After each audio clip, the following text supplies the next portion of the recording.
Shona, thanks so much for joining us on Journal Club. You've picked a study to discuss today about sleep, which is an area that you're very knowledgeable on. It's a paper that you've also co-authored as well. So tell us about the study and why you and your collaborators did it. Yeah, thanks, Randall. So we had this opportunity, excuse me, over the period of time during COVID when we couldn't do any in-person testing. Then we realised we had all this data that we'd collected on athletes for servicing purposes. So really just to understand athletes' sleep and to help improve their sleep. So we realised we had a lot of this data that would be worth exploring. But one of the things we often get asked is from an athlete is how much sleep do I actually need? And it is actually quite difficult for us to give information on how much sleep an athlete needs. So what we thought we'd do was ask them what they felt they needed to feel rested, and then try to match that up with how much sleep that they actually got. So in this paper, we had 175 elite athletes who we monitored with research grade activity monitors for at least 7 days, and then looked at their rating of how much sleep they felt they needed versus how much sleep they actually got. Yeah, and it was, it's such a challenging situation during COVID to do research. So well done on getting this done, by the way. Now, one thing I noted in the results from the research was that they reported that they got 1 hour less sleep than what their ideal time was. So I'm interested in why that's the case. Like, if you're an elite athlete, and we all know, particularly because of your research, how important sleep is, why are they still not getting enough? Yeah, I think it's such an important question, and it's a thing that we need to address from both angles. So I think one of the things that I think about is, we have this blame game, and it is really easy to blame the athletes. And we often, we know that they might spend time on social media or, watching streaming services or whatever it might be before bed. But I think we also need to look at the things that we do and the environment that we create around the athletes that doesn't protect their sleep. So what time do we have the first training session of the day? That seems to be one of the most important things, which obviously allows athletes to have a decent sleep duration, is if they don't have to wake up ridiculously early, which we do with a lot of sports. So I think it's a combination of training times, competition times. Obviously, elite team sport athletes playing at night, we cannot expect them to go to bed at a normal hour, because we'd be asking them to go to bed at a time when they're probably just finishing their game. So there's the combination of those things that athletes that we do around the scheduling, but then there's the things that they might do, and it might be caffeine, it might be stress, it might be, as I said, some not so great behaviours on phones and computers and those kinds of things. So I think it's a little bit of us and a little bit of them. How big a problem is phones? I know that even with me, sometimes I'll be there tired at night at 9:30, 10 o'clock, and it's like, I've got a big day tomorrow, I need to get to bed. It's really hard to put it down, and I'm sure for athletes who are a little bit younger, it's even harder as much. Have you got data on how much of a problem it is?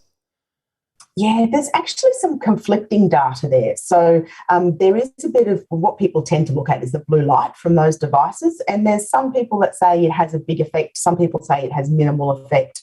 But it's probably more around what they're actually doing on the phones and how they're engaging with, social media that can be, stressful or cause a little bit of anxiety. So the actual data is not great in that area in terms of we just really don't understand exactly what's going on. But I think what we want to make sure is that, look, athletes are likely going to be using their phones, like most of us are going to be using their phones in the time before they go to bed. But it's really around thinking about, can that be a little bit further away from sleep time? So don't say don't use your phone, because they will, but use the phone a little bit earlier before they go to bed, and then do some practices around, minimising the blue light exposure, minimising the types of things that they might be doing on the phones in terms of social media interactions can be helpful as well. In the paper, we just mentioned that they're losing, in inverted commas, an hour of sleep more than what they feel is ideal. How does that 1 hour less impact their performance in their training the following day?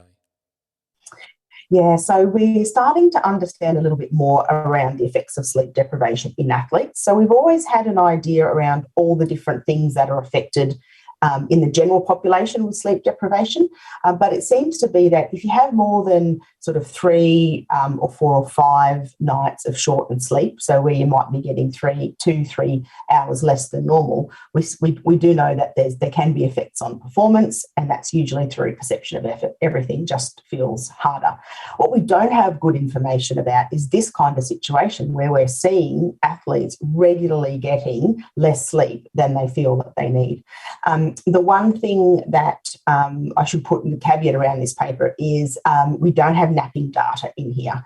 Now, some athletes will be able to nap and will top up with naps in the afternoons if they can.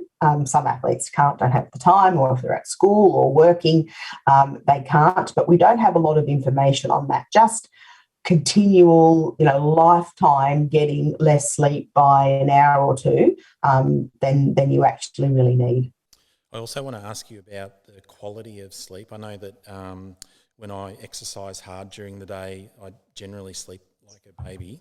But and elite athletes generally train very hard. So you'd expect that their quality of sleep would be really sound. However, like in your study, you had a couple of scales in there where the athletes rated their quality of sleep. And on one scale, they rated it as 3.9 out of 6. And then on the other scale, they rated it as 6.8 out of 10. So I think in the paper, the term moderate was used. So is that normal? Like, do most people sleep with a moderate quality of sleep, or is this cohort that was studied actually sleeping worse than what you'd consider average? Yeah, I think there's a combination of things. I think based on the data that we have, not just us, but different groups around the world, athletes do tend to show slightly lower sleep quality than the general population, than everyone else. They tend to have more disturbances during their sleep. Maybe they're getting up to go to the bathroom, maybe they're sore, or maybe they have some extra sort of neural activity, whatever that is, that causes them to move around a little bit. So there's certainly that aspect. But then the other aspect when you're looking at a subjective scale like this is really that what we tend to see is that a lot of people judge, you ask them how well they slept, what was your quality of sleep, and they judge that on how long they've slept for rather than the actual quality. So they go, I've had such a bad night's sleep. And you look at the data and you go, well, it was actually quite good. You just only slept for 5 hours. The other thing that they might do is take a long time to fall asleep, which is something that we also see. And that tends to be the next day, the kind of thing that you remember. Like if you really struggle to fall asleep, that might be something that you remember and you go, okay, well, my quality of sleep was bad. So I think it is real. I think we see a genuine decrease in quality of sleep in athletes, not all, but on average. And then I also think there's some perceptual things there. They might wake up early in the morning. They might have taken a long time to fall asleep. They might have tossed and turned, got up to the bathroom, and therefore they think back about their sleep and, they didn't sleep long either. So then they think that they rate their quality lower. Yeah, that's interesting. I mean, I think there's a misconception out there that athletes live this dream lifestyle where essentially they just get to play sport all day and then party the rest of it, and they don't care about much. But elite athletes can be very stressed individuals because they, they're always there looking to perform. When they're in team sports, their spots up for grabs from other athletes who are nipping at their heels. If you're in individual sports, like you're always looking for that next better thing. They don't rest easy, and I think that's maybe something that's brought out in that data as well.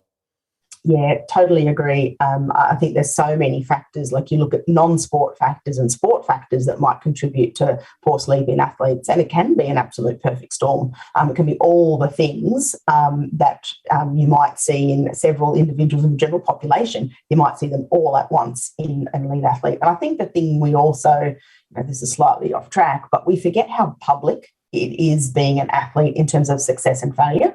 So not many of us in our jobs have such public expressions of whether you do a good job or not. So you can understand why there might be some additional anxiety and stress when you're playing in front of 80,000 people in a stadium, and you've got tens of thousands of people watching you on the TV at home. Yeah, no, absolutely. I mentioned just before, team sports versus individual athletes, and again, this is another thing that I found very interesting in the paper was that there was a difference between team sport athletes and also individual athletes in their quality of sleep. I think from memory, correct me if I'm wrong, that the individual athletes didn't sleep quite as well as the team sport athletes. So is it that there's differences between the groups? Is it training times? Is it personalities? Is there a reason for that? Yeah, the one thing that we are pretty confident on is the training times. So individual athletes tend to wake up earlier. You think of swimmers, rowers, triathletes, they tend to wake up earlier in the morning. But also when you look at team sport athletes, they, once a week, potentially more depending on the team sport, go to bed quite late. So if they're playing once a week, then they'll usually end up in bed on a Sunday morning, potentially quite early in the morning. So it seems like the sleep is quite different in terms of when they fall asleep and when they wake up. But overall, the individual sport athletes just tend to get shorter sleep because it's really hard if you've got to get up at 6 or 7 in the morning.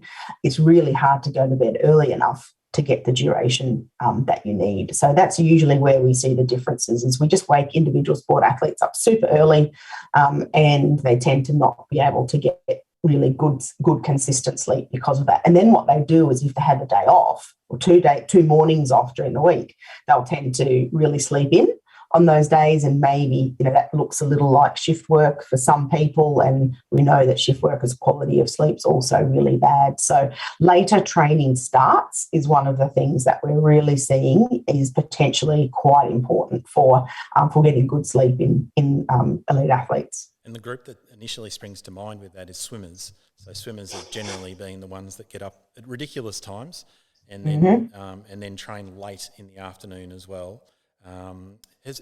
Have things changed in elite swimming where training times are starting to kind of be a little bit later and earlier in the day, or not? Not so much, and I think there's a few factors for that. Some swim squads have athletes that also got to go to school, so they have to do the session before school, or the coach doesn't want to do 2 sessions, one for the school aged and one for the slightly older ones that don't have to go to school. And there's always this perception that we want to get 2 really hard or two quality training sessions done, so we need a big gap between those for the athletes to be able to recover.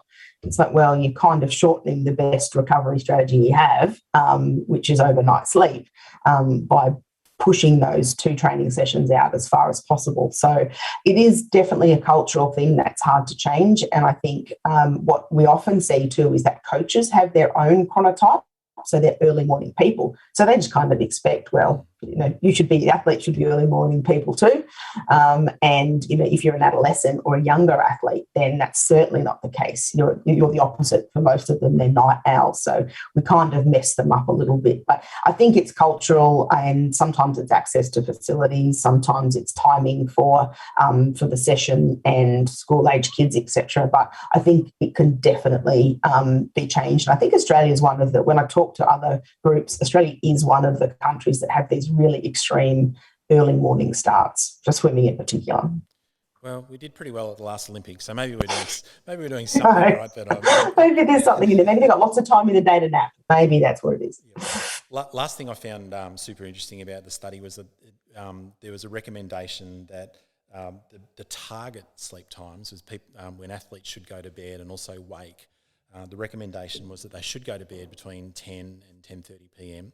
and then wake up between 9 and 9:30, which sounds like a dream come true if you ask me. But part A is can that actually occur? And part B is, does it matter? Does it matter whether you're going to bed at 9:30 and getting up at 7:30, or whether you're going to bed at 11:30 and getting up at 10:30?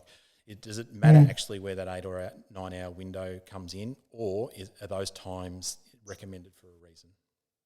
No, it doesn't really seem like it matters based on, the sleep and wake times. It doesn't matter where it occurs, and as long as you're sort of getting the duration. The reason those times were suggested is because what they do is they give you the optimal opportunity to get as much sleep as possible. So the later training start times means we're not cutting off their sleep in the morning, and those, the bedtimes of around 10:30 is again an optimal time to increase your chances of actually getting decent sleep. So I think over time, what we are really starting to see is it's that morning training start time that's key. And if you can delay that a little bit, or just give them more time to increase the chances of the sleep duration being long. Well, congratulations on a very interesting, thought-provoking study. And not only, I know you're just collaborator with this one, but also on all your work that you've done over your career. It's just been tremendous for our profession, I say that collectively. Shona, thanks so much for joining us on Thank you. Journal Club today. It was a pleasure. Thank you.